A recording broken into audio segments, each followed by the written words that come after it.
Bonjour tout le monde, troisième journée. J'ai un gros sujet à aborder avec vous. C'est un sujet dont je parle toujours avec passion et je pourrais en parler pendant des heures. Et je vous dis très honnêtement, c'est pas le premier enregistrement que je fais. Je tiens à faire des vidéos courtes et agréables le matin pour tout ce calendrier de l'Avent. Et je veux pas vous faire des vidéos de 12 ou 15 minutes. Je veux vous faire des vidéos de maximum 8 minutes. Je veux vous parler de décentraliser. Il faut absolument décentraliser. Je vais pas vous faire un dessin, on sait très bien que tout est centralisé sur les GAFAM en ce qui concerne le web. Et c'est problématique. C'est problématique parce que même si on s'imagine pas que les GAFAM puissent tomber, on peut quand même s'imaginer, parce que c'est arrivé récemment, que une entreprise ait ses services qui ne fonctionnent plus pendant quelques heures. On a déjà eu Slack qui n'a pas fonctionné pendant une journée entière.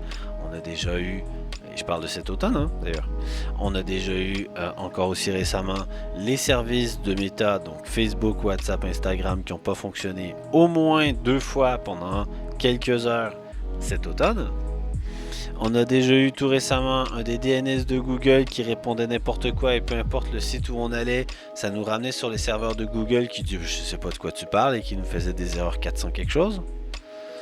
Donc, les services centralisés peuvent être défaillants malgré tout le sérieux qui est mis dedans, parce qu'il y a quand même des humains derrière, parce que la technique, ça marche, mais à un moment donné, ça peut arrêter de fonctionner. Il y a toutes sortes de raisons qui font que ça peut arrêter de fonctionner. Donc c'est problématique. Et une des solutions, c'est d'héberger soi-même. Mais héberger soi-même, il n'y a qu'à, il y a qu'à le faire. Allez, bonne journée, on arrête là. Non, c'est un peu plus compliqué que ça. Donc aujourd'hui, j'ai envie de vous parler des solutions qui s'offrent à nous. Première solution, YouKnowHost. Pour Why YouKnowHost. C'est un jeu de mots avec le vieux mème.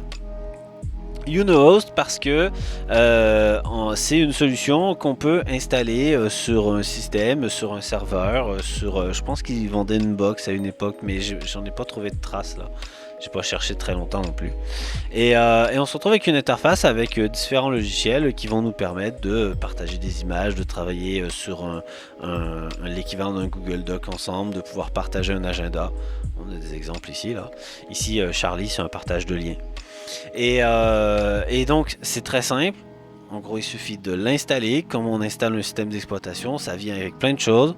Et à la fin, ça y est, on a l'interface. Bon, c'est un peu plus compliqué que ça. Il y a un peu de configuration et c'est pas ultra accessible. Mais une fois que ça marche et que j'ai juste à le brancher chez moi et que ça y est, je peux accéder à mon propre cloud que j'héberge moi-même chez moi, je peux déjà me défaire de plusieurs services des GAFAM. Pas tous, puis ça règle pas le problème de ce qu'on a en entreprise, mais au moins ce qu'on héberge soi-même. C'est déjà ça. Mais il y a d'autres solutions. Et en fait, la solution YouKnowHost, c'est un peu la solution globale des chatons. C'est quoi les chatons? Les chatons, pour collectif des hébergeurs alternatifs, transparents, ouverts, neutres et solidaires. C'est une sorte de label qui a été créé dans l'idée de on va mettre en réseau tous ceux qui ont envie de proposer des services permettant de se défaire des GAFAM. Je résume. Vous pouvez aller creuser le sujet des chatons, il y a encore énormément de choses à dire là-dessus.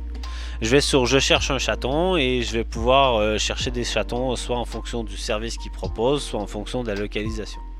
Fonction du service, qu'est-ce que je pourrais vouloir? Un header pad? Allez, header pad, pourquoi pas? Parce que avec un header pad, je vais pouvoir créer un petit pad où on va pouvoir prendre des notes à plusieurs. Le lien qui est en haut ici, je vais vous dire bonjour tout le monde et bonne journée du 3 décembre. Voilà, si vous avez le courage de retaper l'URL, vous allez pouvoir retrouver le message que j'ai laissé ici. Ensuite, il y a d'autres services. Framadat. Framadat, ça permet de faire un doodle, mais de l'héberger soi-même. Jitsimit, ça vous dirait d'avoir un Zoom, mais de l'héberger vous-même. Enfin, vous pouvez héberger vous-même Jitsimit, vous pouvez aussi utiliser celui proposé par un chaton. Donc apparemment, là, le chaton, Allolise.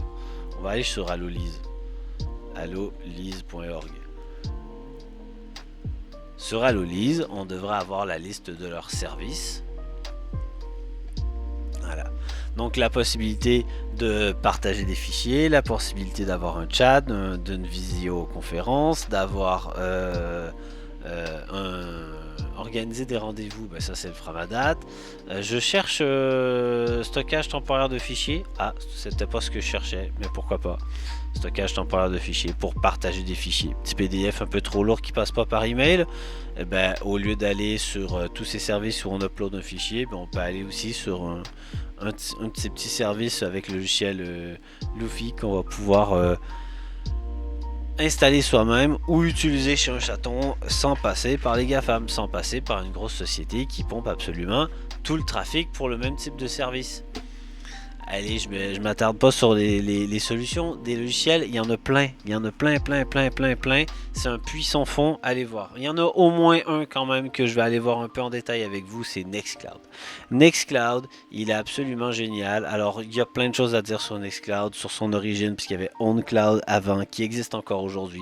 Parlons de Nextcloud. Regardez ce qu'on a sur le site. On a une petite interface, une petite image qui nous montre à quoi ça ressemble sur mobile, sur desktop. C'est un service de cloud sur lequel on a tous les services au même endroit. On va pouvoir synchroniser des fichiers entre plusieurs appareils, on va pouvoir synchroniser des contacts, on va pouvoir utiliser un système de calendrier, on va forcément se connecter avec login mot de passe, et donc ça veut dire que plusieurs utilisateurs sur le système, et tant qu'à faire, les utilisateurs peuvent communiquer entre eux. Il y a donc la possibilité d'installer un chat, mais il y a aussi la possibilité de venir utiliser une application ailleurs et de venir l'intégrer, c'est-à-dire une application qui n'est pas de Nextcloud, et de venir l'intégrer dans Nextcloud, et d'avoir à travers tous ces services aussi un service par exemple de webmail. Et pour ça, il y a tout un petit store d'applications. Ici, Nextcloud Deck. Le deck va nous permettre de faire la même chose que Trello. Alors forcément, Trello est hyper puissant, hyper moderne, il a des automatisations dans tous les sens, et il y a plein de choses avec Nextcloud Deck qui sont pas possibles, alors que Trello les fait depuis 5-6 ans. Je sais pas de quand date Trello, mais ils ne font que ça et ils dominent le marché depuis un bon nombre d'années. Forcément, leur code permet de faire beaucoup plus de choses que Nextcloud Deck qui n'a pas 2 ans. N'empêche que ça marche super bien. Je l'utilise. Il y a des applications de prise de notes. Je pensais à simplement Notes. Et il y a une application mobile pour ça. On peut aussi synchroniser ses marque-pages. Au lieu de les avoir que sur son ordi, on pourrait les avoir sur son ordi et sur son mobile par exemple. On pourrait les avoir sur plusieurs ordinateurs. Il y a peut-être moyen de les partager à plusieurs. Et ça veut dire aussi qu'il y a la possibilité, étant donné que c'est un logiciel libre, de développer ou d'améliorer ce que vous voyez ici, ou de développer des nouveaux plugins pour Nextcloud qui permettraient d'avoir la fonctionnalité dont vous avez besoin en entreprise. Nextcloud est adapté, et je réalise que je dis Nextcloud depuis tout à l'heure comme si j'avais un cheveu sur la langue. Nextcloud est adapté aux entreprises. Il est tout à fait possible d'utiliser Nextcloud en entreprise. Voilà, c'est tout le temps que j'ai pour aujourd'hui. Je sais que si j'ai encore envie de dire des choses, je pourrais vous en parler pendant tellement longtemps. Donc aujourd'hui, le petit cadeau de ce 3 décembre, c'est une idée que j'essaie de venir mettre au fond de votre esprit. Pensez à décentraliser le web. Détachez-vous des GAFAM tant que vous pouvez, au moins dans votre vie perso. Intéressez-vous aux solutions, il y en a plein. Il y a plein de choses à dire encore, et on aura certainement l'occasion d'en parler longtemps. Sur ce, je vous souhaite une très bonne journée. Je vous laisse avec la hockeyeuse qui a un petit peu de mal avec ses ordinateurs qu'elle n'a pas allumés. Je sais pas pourquoi. Non, je pense que c'est juste trop compliqué de taper sur un clavier avec ses gants de hockey. Je vous souhaite un bon vendredi et je vous dis à demain.